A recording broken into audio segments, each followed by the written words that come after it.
National income. अब हम start कर रहे हैं। सबसे पहले कोई भी मेथड हो, ये जो मैंने बैलेंस वर्ड यूज किया, ये सारे मेथड्स में इस्तेमाल किया जाता है। कोई भी मेथड हो, हर एक मेथड में इनका इस्तेमाल किया जाएगा, जरूरी है। अब क्या है ये, यहां पर आप बताना, आप सबको पहले भी पढ़ा रखा है।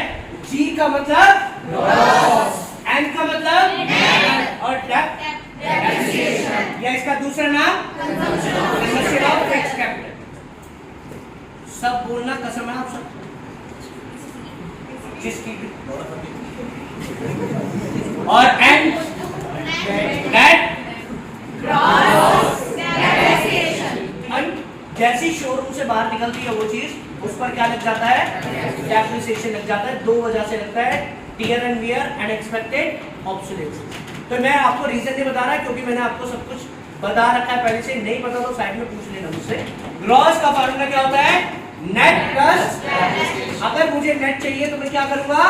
ग्रॉस में से डेप्रिसिएशन माइनस करूंगा।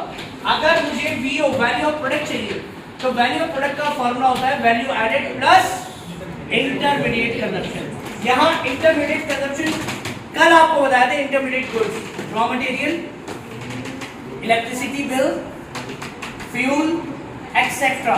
एक्सेट्रा का मतलब हो गया कोई भी चीज जो अपना एग्जिस्टेंस लॉस्ट करती हो with in year, same year, उसे हम क्या कहते हैं? इंटरमीडिएट। या एक फर्म दूसरी फर्म को क्या दे रही है अपनी, वो भी इंटरमीडिएट होता है। रीसेल के लिए वो भी इंटरमीडिएट होता है। ये सब बताया था। तो ये बातें अगर आ जाती है तो पहचान लेना कि वो इंटरमीडिएट कंजप्शन है। इधर परचेज ऑफ इंटरमीडिएट गुड्स भी लिखा आ सकता है, इंटरमीडिएट कंजप्शन भी लिखा आ सकता है, इंटरमीडिएट कॉस्ट भी लिखा आ सकता है। ठीक है ना? मतलब वही है। अब इसके अंदर क्या क्या चीज आती है? Raw material, electricity bill, fuel. मान लो कई बार आपको आईसी नहीं दिया होगा तो आपको ये सारी चीजें दी होंगी। ठीक है ना? पहचान, ये आईसी है, क्या है, तो हम इन सबको क्या करेंगे? ऐड करेंगे, आईसी आ जाएगा। अगर आईसी भी दिया है, रॉ मटेरियल भी दिया है, तो फिर क्या लोगे आप? रॉ मटेरियल नहीं लो। Is that clear? आगे शॉर्ट में बता रहा हूं मैं सर। MP, market price. कभी भी कोई भी प्रोडक्ट मार्केट में जब आता है तो वो टैक्स के साथ आता है, या तो वो कोई भी चीज, या तो गवर्नमेंट ने उस पर सब्सिडीज दी होगी या गवर्नमेंट ने उस पर टैक्स लगाया होगा। अब सब्सिडीज क्या होता है? जब गवर्नमेंट आपको सपोर्ट करती है इन मॉनेटरी टर्म्स। कोई प्रोडक्ट आपको महंगा लग रहा है तो गवर्नमेंट ने प्रोड्यूसर को पैसा दे दिया कि भाई पब्लिक को क्या दो, ये माल सस्ता दो। तो गवर्नमेंट ने अपनी जेब से पैसा दिया। और टैक्स क्या होता है? जब गवर्नमेंट किसी प्रोडक्ट पर टैक्स लगाती है, और प्रोडक्ट पर जो टैक्स लगता है उसको आज की डेट में जीएसटी कहते हैं। क्या कहते हैं? जीएसटी। प्रोडक्ट यानी गुड्स भी आ जाते हैं उसमें और सर्विसेज भी आ जाते हैं। तो उसमें गवर्नमेंट क्या देती है? सब्सिडीज देती है और टैक्स देती है। आपने देखा होगा नेसेसिटी पे गवर्नमेंट सब्सिडीज देती है, जो लग्जरी गुड्स होते हैं उस पर गवर्नमेंट टैक्स लेती है। Is that clear?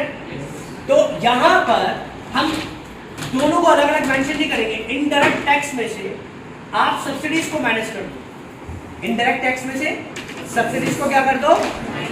तो क्या आ जाता है? Net indirect tax. Net indirect tax. असल में देखा जाए इनडायरेक्ट टैक्स में से सब्सिडीज माइनस नहीं होती। अब मान लो ये मार्क एक प्रोडक्ट है, मान लो ये क्या है? प्रोडक्ट। ये मार्केट में आया, अगर ये नेसेसिटी है तो गवर्नमेंट इस पर क्या देगी? तो सब्सिडी देने का मतलब पैसे नहीं देगी। मार्केट में जब ये प्रोडक्ट आएगा, सब्सिडीज किसको मिलेगी? प्रोड्यूसर को। किसको मिलेगी? तो मान लो इस मार्केट पे 5 रुपए की सब्सिडीज मिल गई। कितने की? 5 रुपए की सब्सिडीज मिल गई। तो 5 रुपए किसको मिल गए? प्रोड्यूसर को मिल गए। अब प्रोड्यूसर क्या करेगा? 5 रुपए जो इसका 25 रुपए रेट है, इसमें 5 रुपए क्या कर देगा? माइनस कर देगा। तो मार्केट में कितने का आया? 20। तो जब ये प्रोडक्ट मार्केट में आया कितने का आया? 20 का। एक्चुअल में कितने का था? 25 का। फैक्ट्री कॉस्ट पर कितने का था? 25 का। तो मार्केट में जब आया तो इसमें से 5 रुपए क्या कर दिए, माइनस कर दिए। क्या कर दिए? तो सब्सिडीज क्या होती है हमेशा? माइनस। मार्केट में जब प्रोडक्ट आता है तो सब्सिडीज हमेशा क्या होती है? माइनस। और अगर ये मान लो कोई लग्जरी गुड्स होता तो गवर्नमेंट क्या करती इस पर? टैक्स ऐड करती। मान लो ये 25 रुपए का बना तो गवर्नमेंट ने इस पर जीएसटी लगा दिया 5 रुपए, तो अब ये मार्केट में कितने का आएगा? तो इसलिए इनडायरेक्ट टैक्स क्या होता है? प्लस। क्या होता है? आगे जब कोई साइन नहीं होता तो समझ जाओ वो क्या होता है? प्लस। यहाँ सब्सिडीज का आगे क्या है? माइनस। तो इसलिए इनको एक ब्रैकेट में लिख के आपस में ही प्लस माइनस करके हम उसे क्या देते हैं? Net indirect. Is that clear? जब भी नेट वर्ड आता है इसका मतलब वहां पर फॉर्मूला।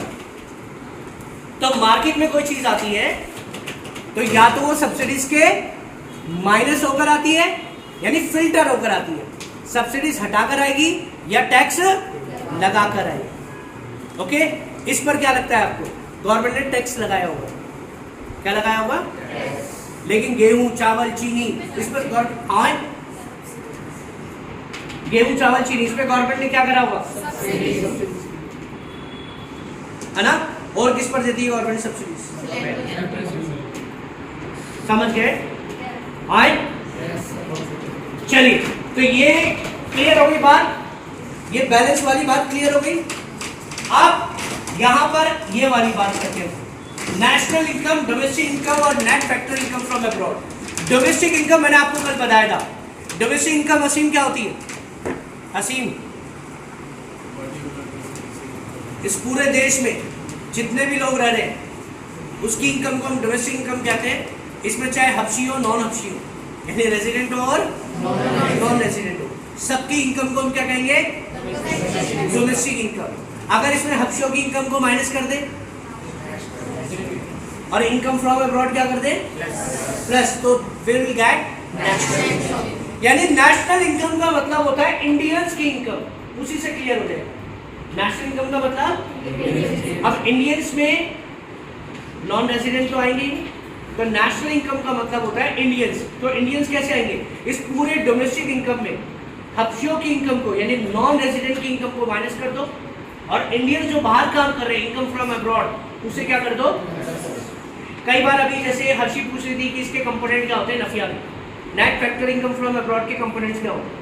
इसके कंपोनेंट्स वही होते हैं जो मेथड्स के होते हैं, बस फर्क इतना है कि वो बाहर से कमा। Is that clear? पक्का? तो नेशनल इनकम का फॉर्मूला क्या होता है? करिश्मा करके दिखाओ।